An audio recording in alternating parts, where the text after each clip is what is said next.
In the town of Norwich, Connecticut, lived the wealthy Williams family. The head of the family, James Williams, was a successful and influential businessman, and his wife, Amanda, owned a small nail salon that her husband had gifted her. Their only daughter, Grace, was preparing to apply to a prestigious university. Being ambitious parents, they decided to hire the best tutor to ensure her admission. The tutor was a young and talented educator named Harry Smith. He was recommended as one of the best specialists in his field. Charismatic, intelligent, and quick to connect with Grace, Harry conducted daily lessons. Not only did he teach Grace, but he also inspired her. Grace eagerly anticipated each lesson with Harry, but not only because she wanted to gain new knowledge. Like many children from wealthy families, she was spoiled and wanted to get everything she needed. It should be noted that Grace was a beautiful girl who, according to her friends, was experiencing strong hormonal changes, if you know what I mean.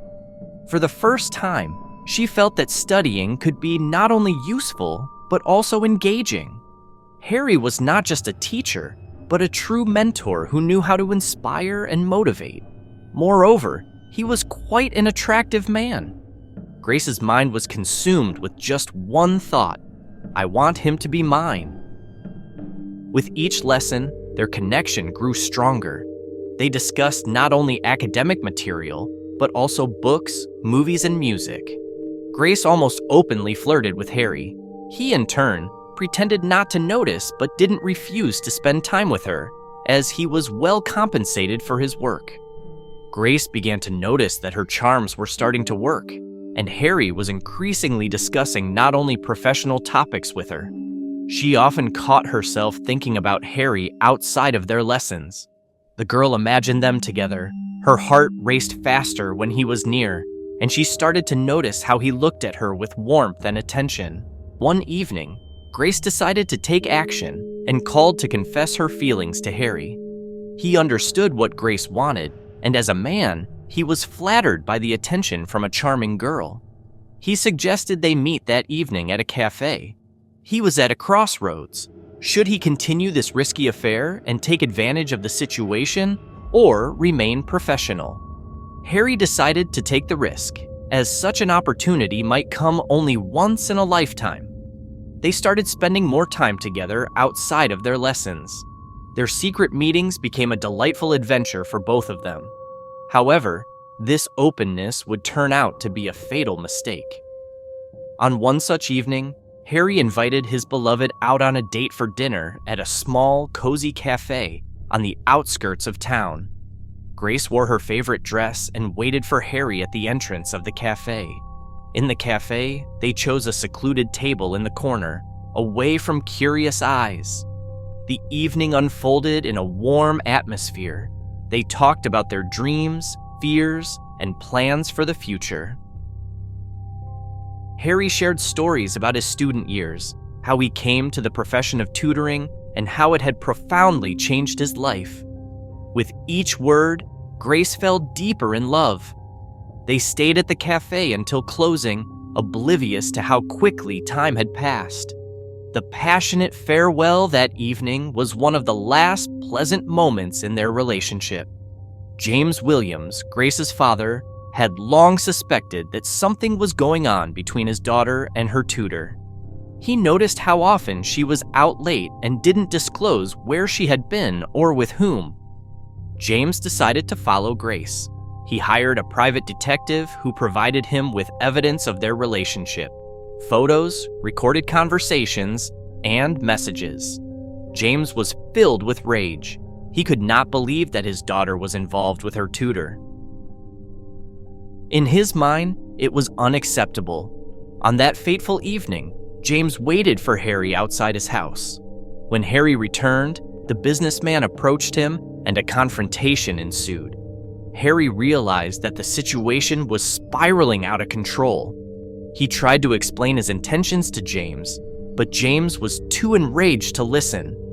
The outburst of fury, driven by jealousy and fear for his reputation, clouded James's judgment. At one point, he couldn't take it anymore and pushed Harry. Caught off guard by the sudden attack, Harry lost his balance and hit his head on the edge of a stone flower bed. Everything happened so quickly that James didn't have time to comprehend what he had done. Harry lay on the ground, and life slipped away from him. James, overwhelmed by panic, quickly left the scene. The next day, Harry was found dead near his home, and it appeared to be an accident. Grace couldn't believe that the person she loved was gone from her life forever. After Harry Smith was found dead, an investigation was launched that should have been straightforward to solve. However, James, using his connections and influence, quickly took steps to delay and complicate the case. One of the key aspects of the investigation was related to video footage from external surveillance cameras. These cameras, installed in the area where Harry was found dead, could have provided valuable information about who visited his house on the night of the murder. Knowing that the cameras might have captured his visit, James decided to act swiftly. James leveraged his connections with high-profile lawyers and acquaintances in the police force to put pressure on the head of the security service responsible for storing the video recordings. He arranged private meetings with key staff members and made them offers they could hardly refuse. As a result, just a few days after the murder, the recordings from the external cameras, which could have contained important evidence, were deleted. When the police requested these recordings for analysis, it was discovered that they were missing. The disappearance was explained as a technical malfunction, which allowed James to evade potential evidence against him. James also used his connections in the police to influence the course of the investigation. He reached out to an old acquaintance, Detective Robert Miller, who was known for his tendency to make compromises. Robert Miller was one of those who could sway the investigation, and James used this to his advantage. Miller used his authority to divert the investigation down a false path. He reduced the number of witness interrogations, excluded key individuals from the list of suspects, and ignored some crucial evidence. When rumors began circulating in the city that Harry might have been killed due to a love affair, Miller confidently dismissed these theories as absurd speculations, adding that they were not relevant to the case. Miller also ensured that public statements about the investigation were neutral, emphasizing the lack of evidence and the likelihood of an accidental nature of the tragedy. This strategy helped create the impression that the investigation was progressing in the right direction, while, in reality, important details remained unresolved. Simultaneously, James ensured the forgery of some key documents, including witness testimonies. Many witnesses who could confirm or refute James's whereabouts on the night of the murder, by a strange coincidence, refused to testify. Thus, through James's manipulations and Miller's support, the investigation gradually stalled, and all evidence that could point to his guilt was successfully concealed.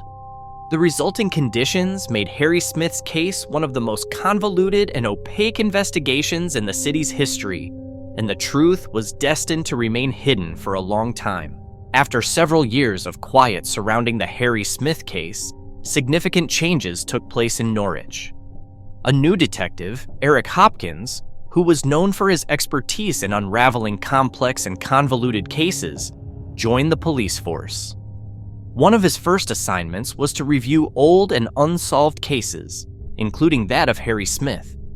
Detective Robert Miller, who had previously overseen the case, was dismissed following a series of departmental violations and allegations of corruption. As Eric began to examine the old cases, he came across the file on Harry Smith. The case had already been closed as an accident, but Hopkins was wary when he saw that it had been handled with apparent negligence. Not believing the accident theory, Hopkins started scrutinizing the investigation's details. He meticulously reviewed all available materials, including forensic reports and witness statements. He noted inconsistencies in the previously drawn conclusions and discovered that some key evidence had been inexplicably lost or destroyed. Hopkins began by examining the external camera footage, which had been deleted shortly after the murder. He found that crucial segments of the video, which could have shown who visited Harry's house on the night of his death, were missing. Hopkins also discovered that the recordings had been deleted under pressure and set out to determine who might have had access to this data. Digging deeper, Hopkins found that Miller, despite the official statements about closing the case, had actively obstructed a thorough investigation and ignored important evidence. Among the people who could have had connections with both Miller and Harry, he identified just one individual, James Williams, who was friends with Miller and was Harry's employer. Hopkins decided to interview those who had dealings with James and could potentially be witnesses to his interference. He uncovered several key pieces of evidence confirming suspicions that James had used his influence to quash the case. One such witness was a security service employee who revealed how the surveillance footage had been deleted at the direction of an unknown individual who paid a large sum of money. Using the gathered evidence and testimonies, Hopkins began to reassess witness statements that Miller had previously ignored. He discovered new details that seemed to link James to the murder. Witnesses who had previously been afraid to testify secretly confirmed that they had seen James near Harry's house on the night of the murder and also testified to his aggressive behavior.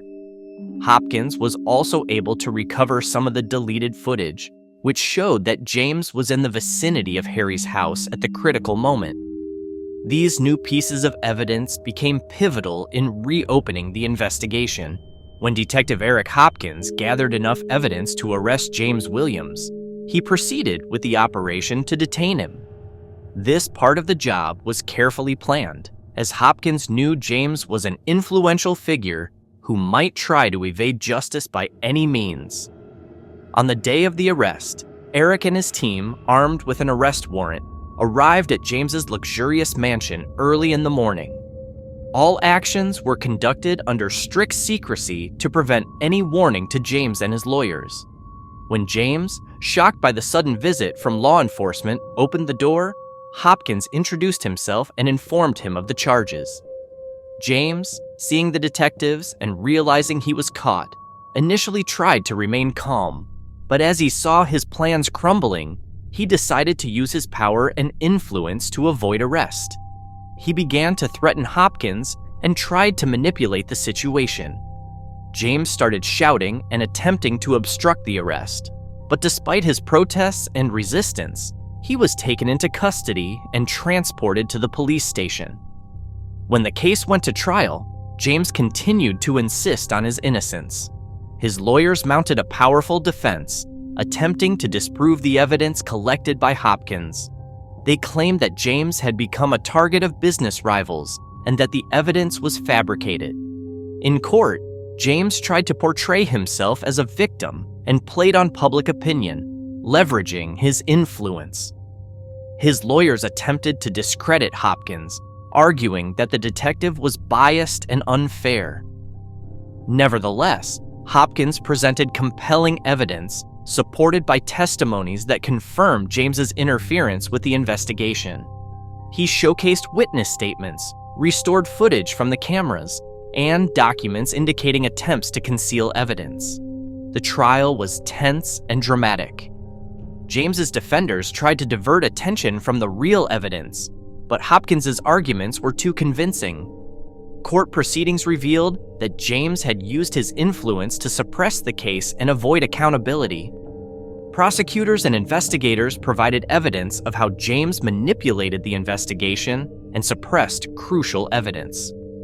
Ultimately, the jury found James Williams guilty of the murder of Harry Smith. The verdict was delivered, and James was sentenced to a long prison term. The court sentenced him to 25 years in prison, without the possibility of parole.